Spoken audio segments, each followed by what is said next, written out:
সুপ্রিয় দর্শক শ্রোতা, আপনাদের সবাইকে স্বাগত জানাচ্ছি বাংলার রুমি স্মরণে শীর্ষক আজকের এই বিশেষ আলোচনা অনুষ্ঠানে। মৌলানা জালালউদ্দিন রুমি দর্শন এবং মসনবির দর্শনে যিনি আলোকিত ছিলেন, সেই অসাধারণ একজন মহাপুরুষ সৈয়দ আহমদুল হকের আজ প্রথম মৃত্যুবার্ষিকী। এই উপলক্ষে আজকে আমরা এই বিশেষ আলোচনা অনুষ্ঠানের আয়োজন করেছি। তিনজন অত্যন্ত সম্মানিত অতিথি আছেন আমাদের স্টুডিওতে আলোচনার জন্য। প্রথমে তাদের সঙ্গে একটু পরিচিত হয়ে নিই। আমার পাশে আছেন আলহাজ সুফি মোহাম্মদ মিজানুর রহমান। আসসালামু আলাইকুম। এরপরে আছেন রাজনীতিবিদ, সাবেক মন্ত্রী জনাব আব্দুল্লাহ আল নোমান। তারপরে আছেন ডক্টর মোহাম্মদ বাহাউদ্দিন, তিনি ঢাকা বিশ্ববিদ্যালয়ের ফার্সি ভাষা ও সাহিত্য বিভাগের অধ্যাপক। আপনাদের তিনজনকেই স্বাগত জানাচ্ছি স্টুডিওতে। আমি সুফি মোহাম্মদ মিজান আপনাকে দিয়েই একটু শুরু করতে চাই।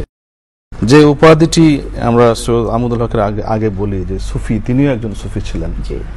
এই সুফির ব্যাখ্যাটা একটু আপনার কাছে জানতে চাই, এবং কেন সৈয়দ আহমদুল হককে আমরা সুফি বলি? সুফি শব্দটা সাফ থেকে উদ্ভূত, পবিত্রতা, পরিষ্কার। প্রাচীনকালে সুফ বলা হয় পোশাককেও। আগের দিনে দরবেশরা সেই কঠিন পোশাক, গরমের দিনে শীতের পোশাক, শীতকালে গরমের পোশাক, এটা একটা রেয়াজত, এটা সাধনা হিসাবে গ্রহণ করতেন। আবার অনেকে সুফি শব্দটাকে সাফ থেকে, খেসেরা সাফি কুন আজ আও সাফে কুন তাবো বেনি জাতে পাকে সাফে কোন বেনি আন্দার দিল উমলুমে আম্বিয়া বে কেতাবো বেমুইদ অবস্থা। যারা আল্লাহর অনুগত বান্দা, যারা পীর ফকির বুজুর্গ সুফি দরবেশ, তারা নিজেকে আত্মশুদ্ধি করতে করতে করতে করতে এমন এক অবস্থায় চলে যায়, দৃশ্যত তারা মানব সন্তান, কিন্তু হাকিকতে আল্লাহর নূরের বিকাশতল হয়ে যান। তারা তাদের ভিতরে সে আলো, তাদের মধ্যে সেই আলো এরকম ভাবে এসে যায়, তাদের নিজস্ব আপনা হাস্তি বলতে আর কিছুই থাকে না। জালালউদ্দিন রুমি 1207 সালে জন্মগ্রহণ করেন। আমরা সৈয়দ আহমদুল হককে বলে থাকি যে তিনি জালালউদ্দিন রুমির দর্শনের আলোকে আলোকিত। তিনি সারা জীবন তিনি তার জীবনকে মসনবির রুমির সাগরের মধ্যে উনি ডুবন্ত প্রহরী ছিলেন, জাগ্রত মানুষ ছিলেন। আমি আপনার কাছে আবার আসবো একটু। জন আব্দুল্লাহ আল নোমান, আপনি একজন রাজনীতিবিদ, আপনি একজন দেশ পরিচালনা করেছিলেন, মন্ত্রী ছিলেন। তিনি যে এই সুফিবাদের পাশাপাশি শিল্প, সাহিত্য, অর্থনীতিতে বিকাশে যে ভূমিকা রেখেছেন, সেটা একটু আপনার কাছে শুনতে চাই। বাংলার রুমি খ্যাত সৈয়দ আহমদুল হক সাহেবের জীবনীতে আমরা দেখছি যে তিনি একটি বিরাট সময় সরকারি কর্মকর্তা ছিলেন, এবং সরকারি কর্মকর্তাদের আমরা যেভাবে দেখি আজকে পর্যন্ত, সেটা হচ্ছে আমার নিজের দীর্ঘ 10 বছরের মন্ত্রী থাকাকালীন সময়েও আমার যে অভিজ্ঞতা, এটা অনেক ব্রিলিয়ান্ট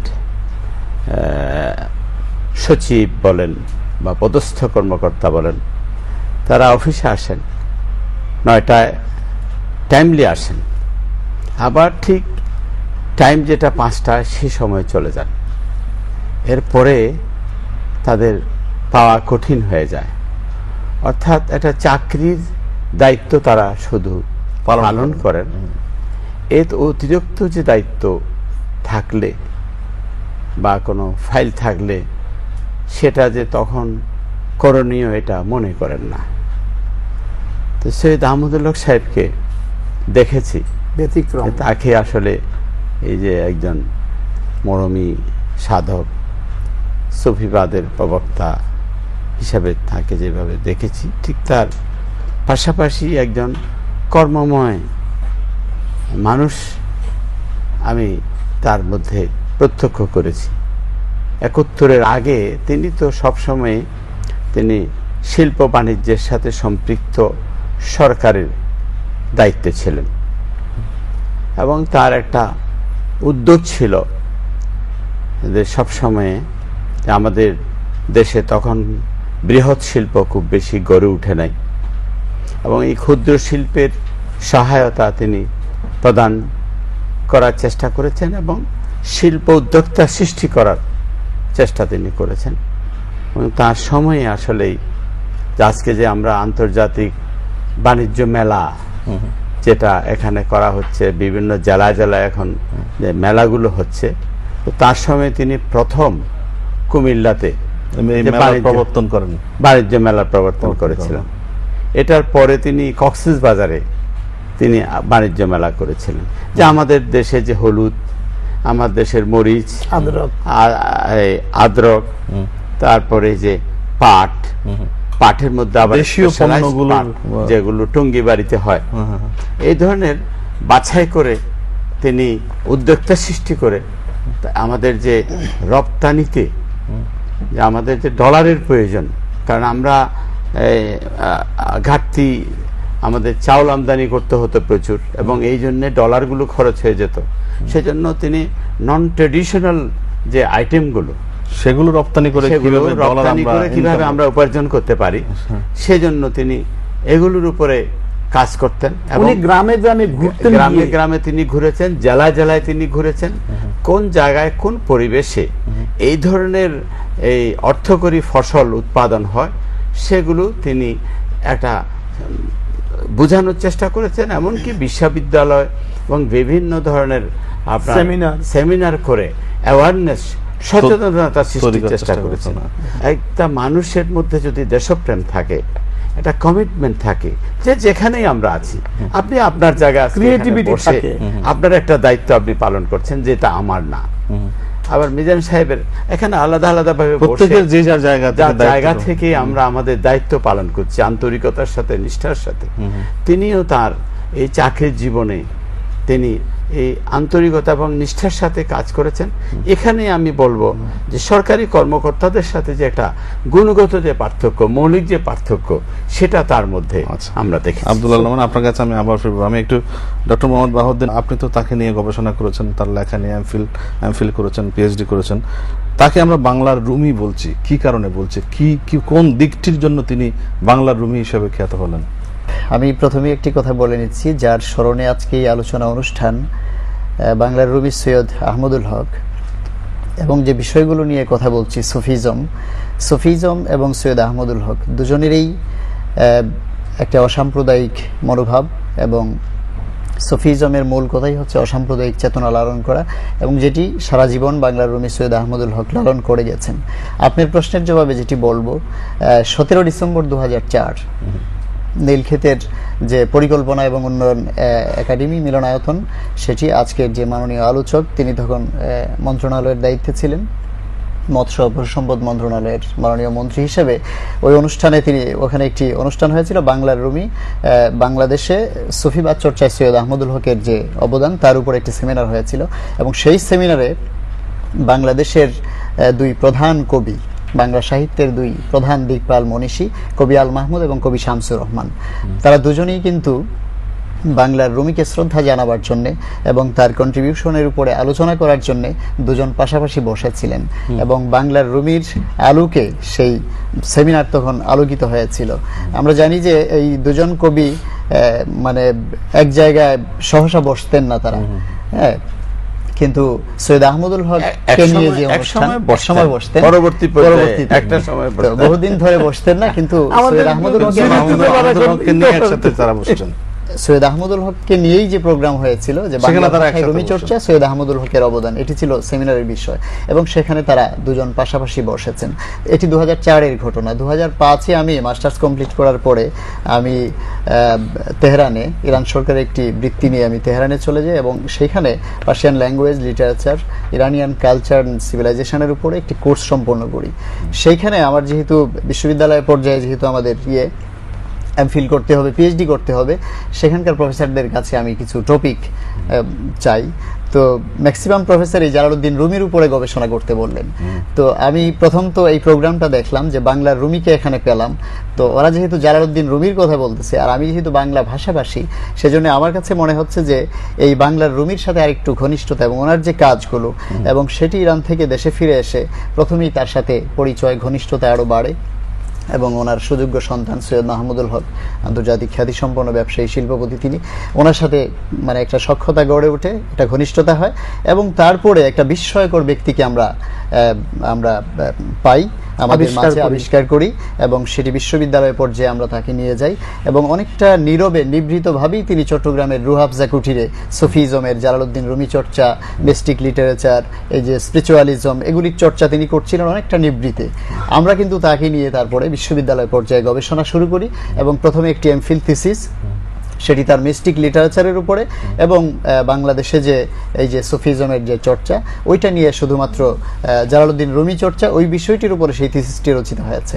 যেহেতু বিশ্ববিদ্যালয় পর্যায়ে পিএইচডি গবেষণার মূল লক্ষ্য হচ্ছে একটি কোনো কিছু উদ্ভাবন করা, নতুন কোনো কিছু উদ্ভাবন করা, তো উনি সমাজের জন্য, এই রাষ্ট্রের জন্য, দেশের জন্য বা সমাজের নিরাপত্তার জন্য বা মানব সভ্যতার উন্নয়ন এবং বিকাশের জন্য যে কাজগুলো তিনি করে যাচ্ছেন, প্রেমের জন্য, মানব প্রেমের জন্য, এবং যে চেতনার কথা বললাম যে বাংলাদেশ স্বাধীন করার মূলেও যেই চেতনা, যে একটা অসাম্প্রদায়িক প্রগতিশীল বাংলাদেশ আমরা দেখতে চাই, এবং সেটি যে লালন করছেন সৈয়দ আহমদুল হক, এবং তাকে নিয়ে পরবর্তীতে আমরা চিন্তা করলাম যে একটি পিএইচডি পর্যায়ে গবেষণা তার কার্যক্রমগুলো নিয়ে হতে পারে, এবং সেখানেই আমরা ঢাকা বিশ্ববিদ্যালয়ে সেই কাজটি শুরু করি এবং সেটি এই 5-6 মাস আগেই ঢাকা বিশ্ববিদ্যালয়ের সিন্ডিকেট আমাকে তার উপরে সেই পিএইচডি থিসিস করার কারণে পিএইচডি ডিগ্রিতে ভূষিত করে। আপনি এই গবেষণা করতে গিয়ে তার কোন দিকটি আপনার কাছে সবচেয়ে উল্লেখযোগ্য মনে হয়েছে?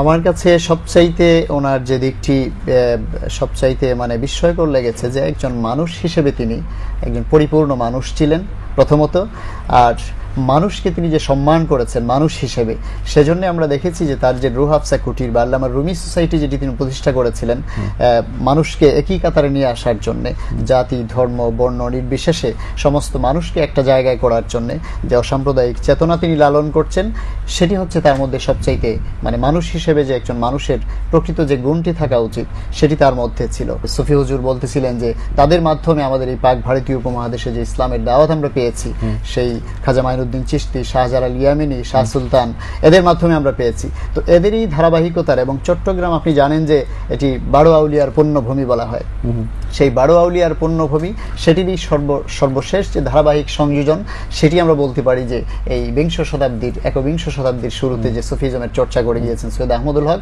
সেটি সেই আমাদের সেই ঐতিহ্যিক যে ধারা, সেটাই সর্বশেষ। আপনার কাছে ফিরছি ডক্টর মোহাম্মদ বাহাউদ্দিন, আমি সুফি মোহাম্মদ আপনার কাছে আসি। আমি রুমির একটা ঘটনা বলি। একদিন রুমি, আপনি জানেন যারা রুমির ভক্ত তারা একটা নৃত্য করেন, একটা প্রার্থনা করেন, যাকে রুমি সঙ্গীত বলা হয়, ঘুরে ঘুরে। তো ওইরকম একটা অনুষ্ঠানে একটা যুবক ছেলে মদ খেয়ে আইসা রুমিকে বারবার গিয়ে ঘুষি মারতেছে। ওনার ভক্ত অনুরক্ত বারবার তাকে সরাই দিচ্ছে, আবার সাহেব বারবার গিয়ে ঘুষি মারতেছে রুমিকে।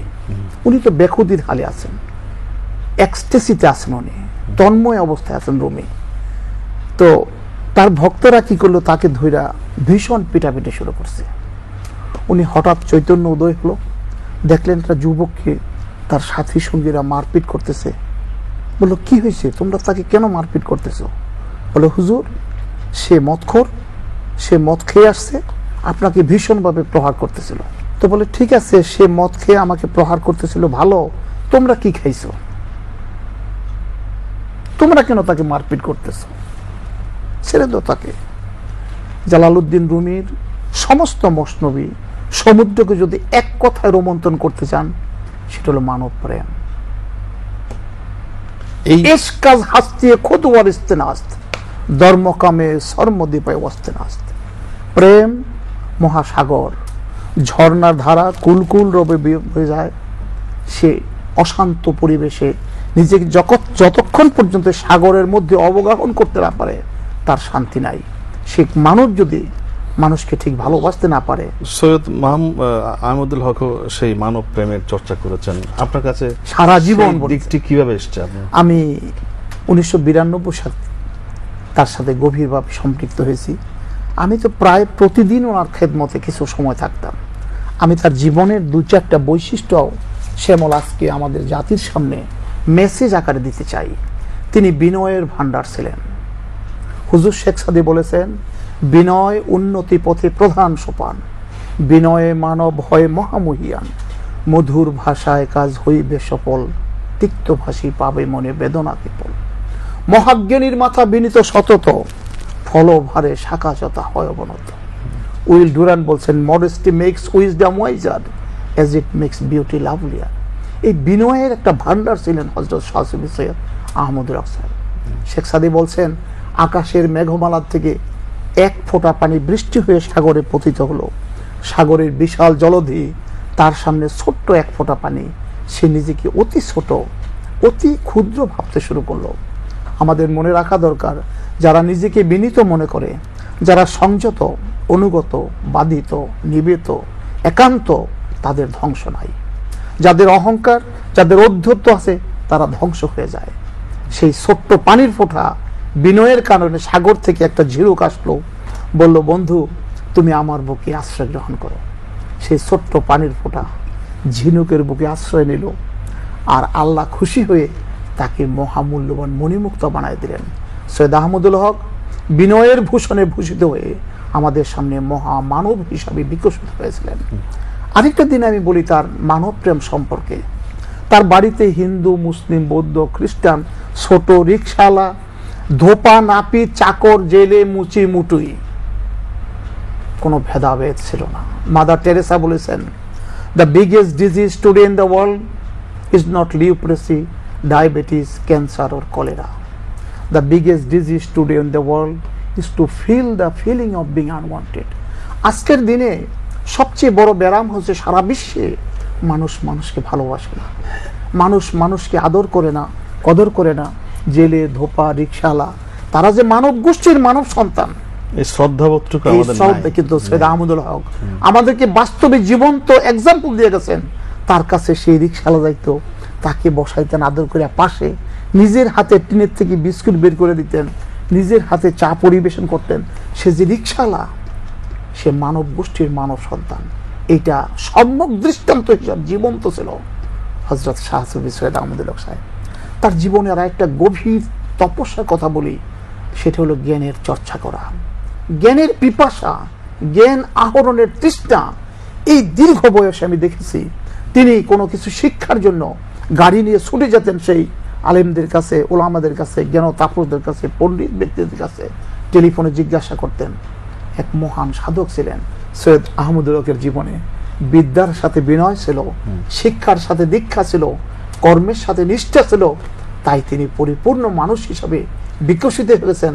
তার দুনিয়ার থেকে যাওয়ার পর আমরা স্মরণ করতেছি, এবং যতদিন এই পৃথিবী থাকবে তার স্মরণ তাকে আমরা স্মরণ করব। আমি বলি আরেকটু কথা, হৃদয়ের পবিত্রতা। তিনি সবসময় বলতেন, বাবা ইবাদত বন্দেগী শুধু করলে কোনো কাজই আসবে না, তার মধ্যে যদি প্রেম, ভালোবাসা, খলুসিয়ত না থাকে। একটা গান্ধীর কথা আছে, if you render any service to the nation, if there is no joy in it, it is fruitless. If you render any service to the society, if there is joy in it, it is fruitful. তার মানে আমরা যে কাজ করি যদি মহব্বতের সাথে করি, সেই কাজের মধ্যে বরকত হবে। এইটা ছিল আহমদুল হক সাহেবের জীবনের আরেকটা জিনিস। আমি কইয়া শেষ করতেছি, তাওয়াক্কুল, পরিশ্রম, তপস্যা দিয়া। তিনি বলতেন, no one ever attains very eminent success by simply doing what is required of him. It is the amount and excellence what is over and above the required determine the greatness of ultimate. আমার মন্ত্রী মহোদয়, sweet মন্ত্রী, বলছে যে মানুষ 9টা 5টা কাজ করে, আর আহমদুল কাজ করতেন 5টার থেকে 9টা। জীবনে যদি বড় হতে চাই আমরা, প্রয়োজনের অতিরিক্ত কতটুকুন কাজ করব, সেটাই হচ্ছে মুখ্য বিষয়। সেটা হয়েছে মুখ্য বস্তু। এগুলি তার জীবনের আমাদের জীবন্ত উদাহরণ ছিল। আমি একটু জনাব আব্দুল্লাহ নোমান, আপনারা যারা রাজনীতি করেন, দেশ পরিচালনা করেন, আমাদের জীবনের আমাদের আদর্শে এই সৈয়দ আহমদুল হকের যে দর্শনের কথা আমরা আলোচনা করছি আজকে, তার কতটুকু প্রতিফলন আছে আপনার কি মনে হয়? যে প্রতিফলন সৈয়দ আহমদুল হক সাহেবের জীবন থেকে যে প্রতিফলন আমার জীবনে থাকা উচিত, সেটা নেই, কমতি আছে। এবং সেই জায়গায় আজকে অভাব আর কি, যে আমরা আমাদের যে আমরা মানব প্রেমের কথা এখানে এসছে। আসলে এই যে মানব প্রেম ধর্ম বর্ণ নির্বিশেষে সকল মানুষের জন্য, নেতাদের কিন্তু কর্মজীবন হচ্ছে, এবং তাদের বক্তব্য মানব জীবন, মানব প্রেম। এবং এই মানব জীবন, মানব প্রেমে যদি কমিটমেন্ট না থাকে, এটা যদি একটা রেগুলেটরি ওয়ার্ক হিসাবে আমাদের জীবনে থাকে, ওই 9টা থেকে 5টা আমি যেটা বললাম, যেটি সেই ধরনের যদি ঘটনা হয়, মিজানুর রহমান সাহেব বললেন যে তাহলে আমাদের আজকে কাজের সঙ্গে যদি আনন্দ না থাকে, আজকের যে সংকটগুলো আমরা দেখছি, আমি যদি রাজনৈতিক বিবেচনায় যদি দেখি একজন রাজনীতিবিদ হিসাবে, তাহলে আমি বলবো উইদাউট এনি হেজিটেশন যে কমিটমেন্টের অভাব, এবং সেখানে কমিটমেন্টের অভাব থাকলে আমার জব স্যাটিসফ্যাকশন আসবে না। আচ্ছা, আপনার কাছে আবার আসবো। আমি একটু ডক্টর মোহাম্মদ বাহাউদ্দিন, আজকে যে পৃথিবীটা আমরা দেখছি, সেই পৃথিবীটাতে সংঘাত, হানাহানি, অবিশ্বাস, ধর্মের নামে নানা রকমের ফ্যানাটিকজম যেটা আমরা বলি, কিন্তু তার পাশাপাশি সুফিজমের যে চর্চাটি হওয়া উচিত, সৈয়দ আহমদুল্লাহরা যে চর্চাটি করে এসছেন, তার বিকাশটা কিভাবে করা যায়, আপনারা কিভাবে এটা চিন্তা করছেন? 2007 সালকে the year of Rumi declare করেছিল জাতিসংঘের ইউনেস্কো। ঠিক তখন এটি কেন করেছিল? এই কারণে যে পৃথিবী ক্রমে ক্রমে অস্থিরতার দিকে যাচ্ছে, এই যে সংঘাত, এই যে সন্ত্রাস, এই যে ভীতি, এই যে নিরাপত্তাহীনতা, এই যে মানুষের মনে স্বস্তি নেই, এ থেকে কি করে আমরা পরিত্রাণ পেতে পারি, সেই পরিত্রাণের যে এটি বিশ্বের বড় বড় জ্ঞানী পণ্ডিতরা চিন্তা করে দেখেছে যে আমরা তাহলে রুমির দর্শনে যদি ফিরে যাই।